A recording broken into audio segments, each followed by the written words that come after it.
Thank you so much for hanging out with me today. I'm JB Bryan, the President and Chief Investment Officer at JB Bryan Financial Group, a registered investment advisory firm.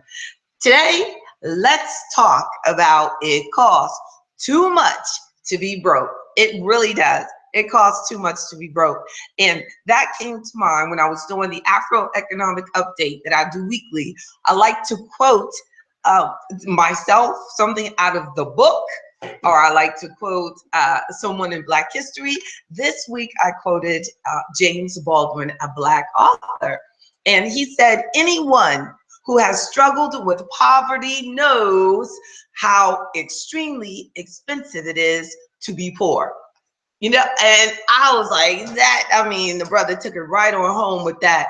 It costs so much to be broke. Let's think about it. Think about the difference in the lifestyle of a person who makes $100,000 a year but lives off $20,000 than a person who makes $21,000 a year and lives off $20,000. Just really think about the difference in how much that person who has decided to limit their standard of living so that they can save more, so that they can invest more. So you're making 100, you're living off 20, they can save another 20, 40,000, and still be comfortable. A year, unimaginable to too many people, but hopefully not for you, because the AfroEconomics program, the 10 principles of AfroEconomics, make sure you get it in the book, AfroEconomics, Our Black Wealth Matters, because it does. It's very important that we become financially empowered and bring and institute the financial principles of AfroEconomics into our family, starting from legacy all the way down to Black health and Black wealth, and principle number 10. Check them out. Check out the website. Please subscribe. Let's do something real. Let's do something real. Allow me to lead us in this movement. And I need you to make it possible. Please click like and subscribe. The AfroEconomics for Kids books, it's out. The AfroEconomics for Kids, great book. I put the Adinkra symbols have been incorporated into the book, and it has the legacy section where the kids will actually can participate in the activity section, drawing or putting in their own photograph, starting from there, writing down about when they were born, what they weigh, how tall they are. Oh, it's just great. This book is expensive to produce, but you can go online and just purchase it for $20. I have made great sacrifice to make sure that the book is, the 1995, just like the other books, but this one is full color, so a lot more expensive to make. And then there's a coloring book in the back. So AfroEconomics for Kids, we want to make sure that they know at the beginning that it costs too much, so that they refuse to be broke from day one, that we got to realize that we got a responsibility for everybody in our family. We have to live our lives accordingly. And the AfroEconomics workbook, that is part of the workshops I do each month, and we do these workshops every week.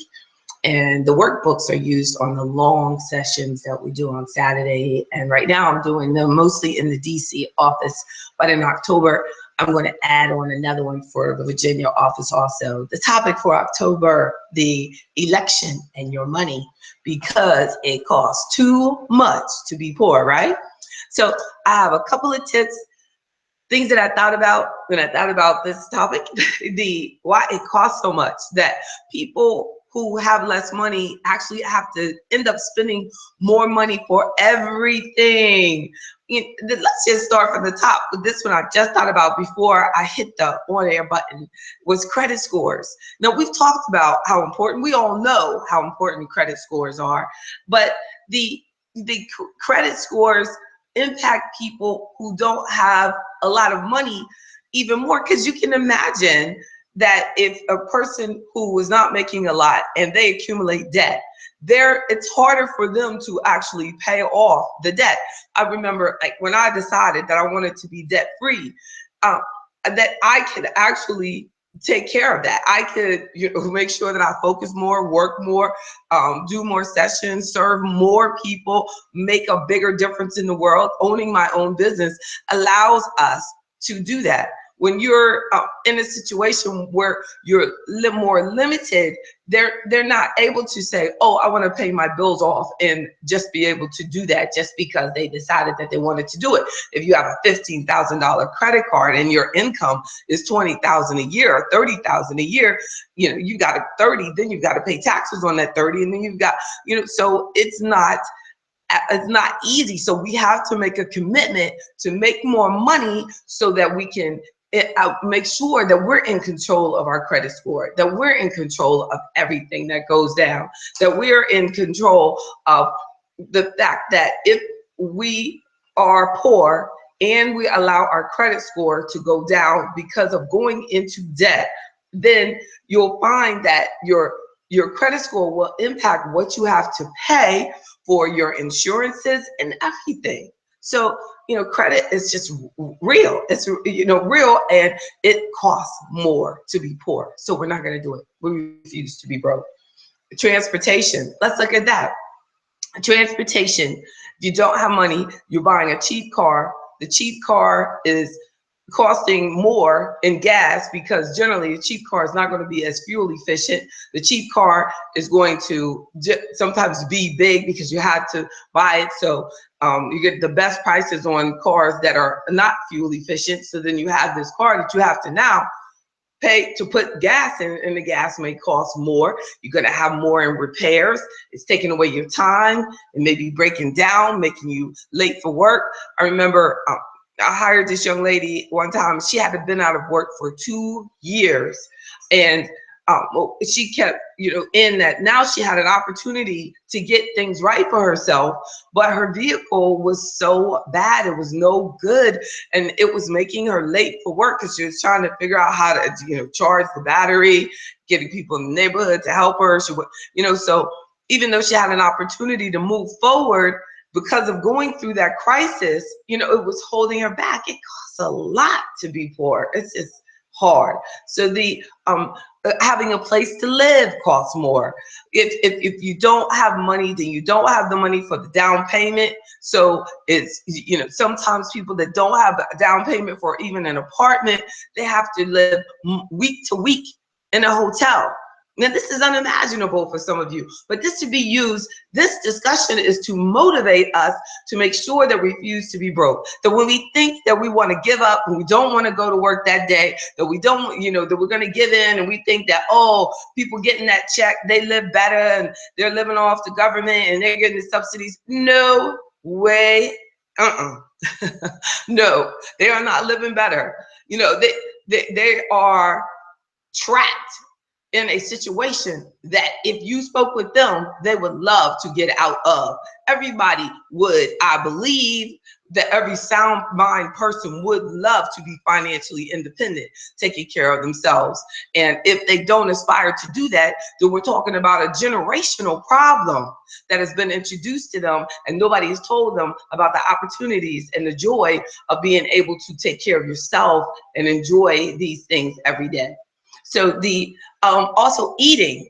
How about stores in our neighborhoods charge more for things that if you have a car and you can get out there and you have to go miles away, spend gas money and everything to get more cost-effective prices on your groceries, because the groceries in your neighborhood are cost twice as much.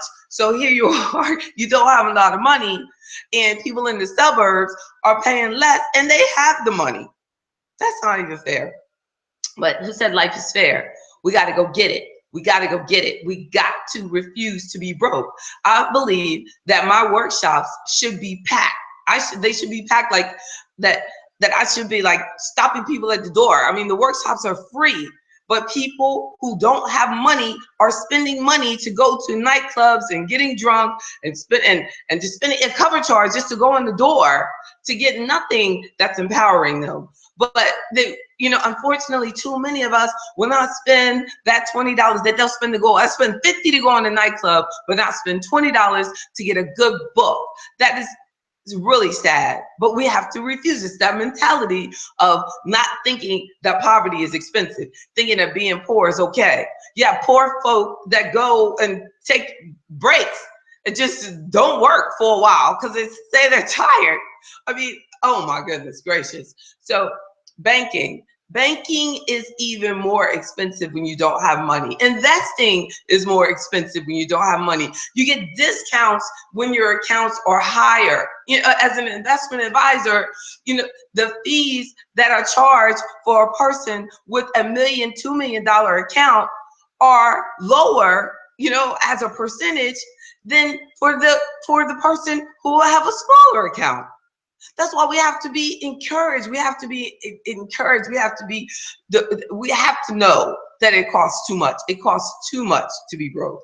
Instead of refuse to be broke, I should change it to it costs too much to be broke. But the website is refuse2 to be broke.com. So the banking costs more, investing costs more, lower wages are expensive. People that are in jobs that have lower wages are less likely to have a paid vacation. They're less likely to have paid time off.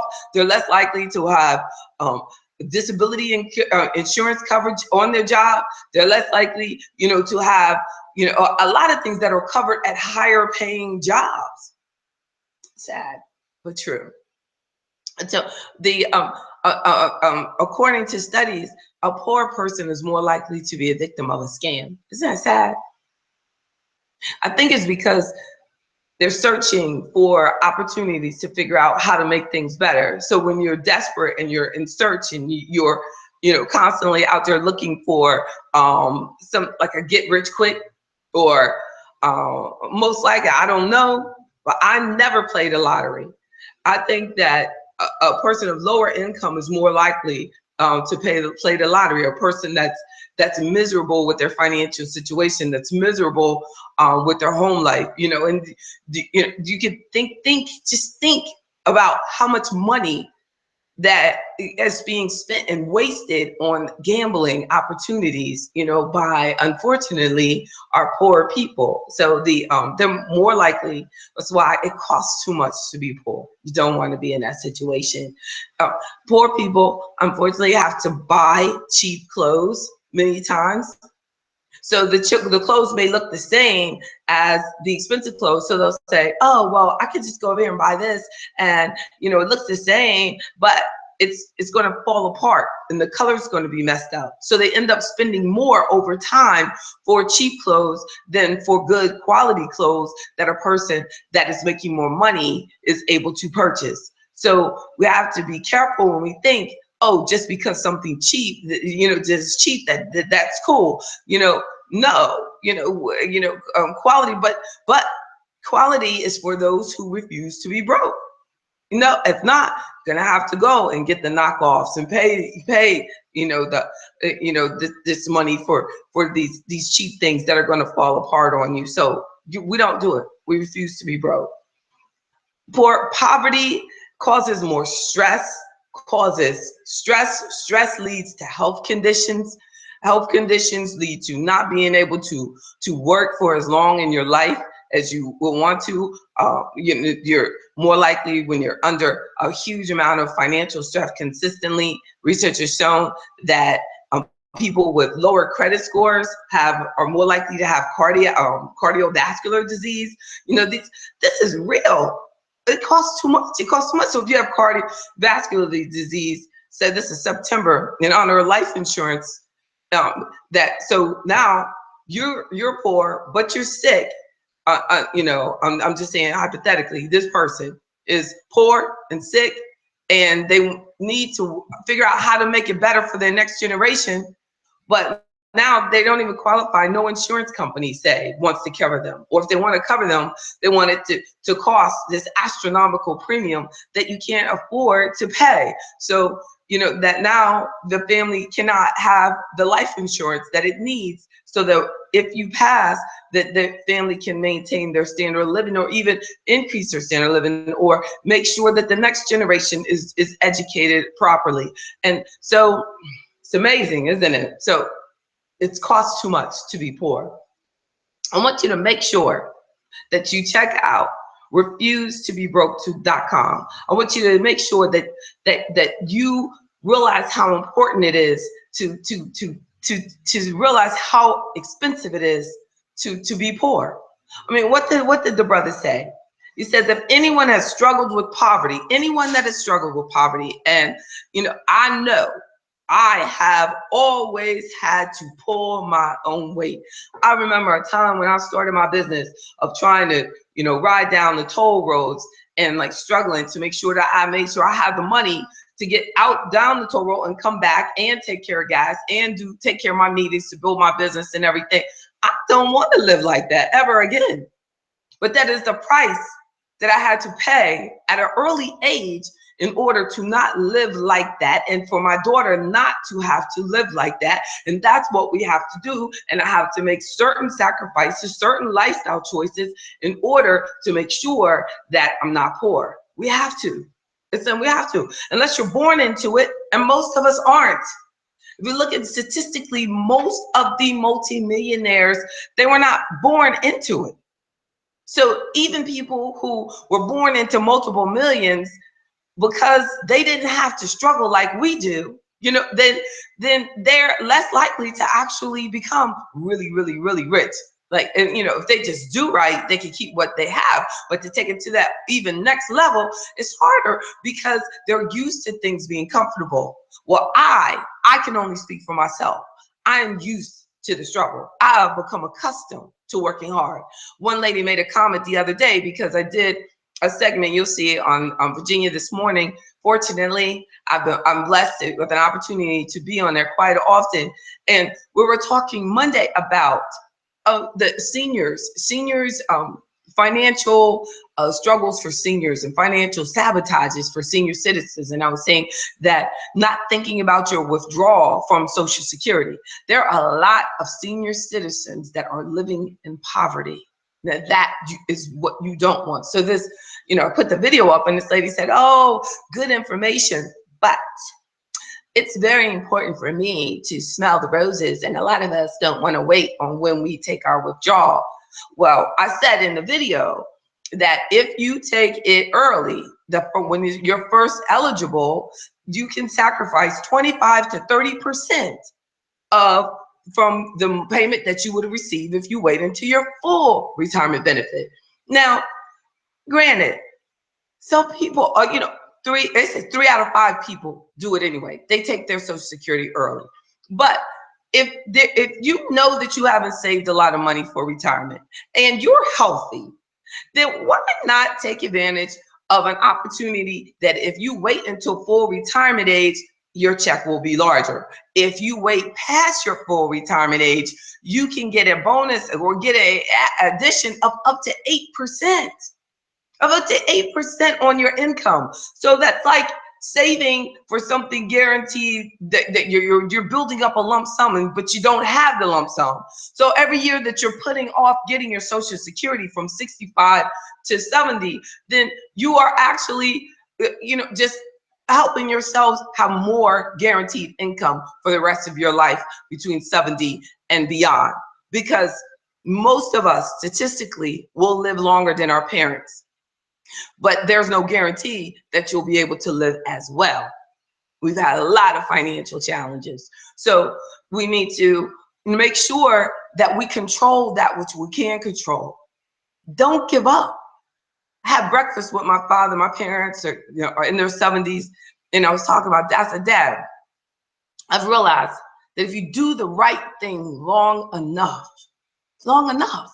eventually it will pay off for you.